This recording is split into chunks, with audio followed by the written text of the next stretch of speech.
যে তোমাদেরকে এটি মনে করতে হবে, তোমাকে স্বাবলম্বী করে ছেড়ে দেওয়া হয়েছে, এখন তুমি সোসাইটিকে লিড দেবো। এত বছর ইসলামী আন্দোলনেরই একটা পার্ট আমাকে তৈরি করেছে, নার্সিং করেছে, সেবা দিয়েছে, ভালোবেসেছে এবং আমাকে বিকশিত করেছে, ত্রুটি দূর করেছে এবং আমাকে মায়া মমতা ভালোবাসা দিয়ে তৈরি করে সমাজে ছেড়ে দিয়েছে। এখন আমরা নিজেরা যদি সমাজে সাস্টেইন করতে না পারি, তাহলে সমাজের অন্য কোন মানুষটাই মানে ইসলামী আন্দোলনের এই পরিসরে এসে সাস্টেইন করতে পারবে? রমাদান রমাদান রমাদান রমাদান, তার আগমনে ফুটে জীর্ণ শীর্ণ থাকা ধুধুই ইমানের বাগ। জিহাদ ফি সাবিলিল্লাহর কাজটিকে সবচাইতে বেশি অগ্রাধিকার দিতে হবে, গুরুত্ব দিতে হবে, ভালোবাসতে হবে সব কিছুর উপরে।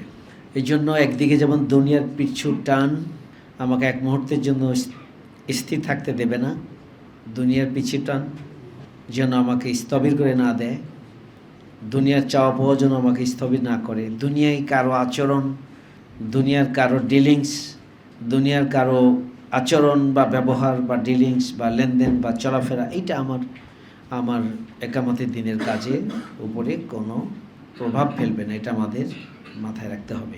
আবেগের ভাষা করে মাগ ফেরাতের দ্বারে গোপনে গোপনে ডাকে রবকে, বিরত থাকে মন অযাচিত আচরণ। তা আল্লাহর সাহায্য চাইবা এবং আল্লাহর ভয় যদি নিজের মধ্যে কমপ্লিটলি ধারণ করো।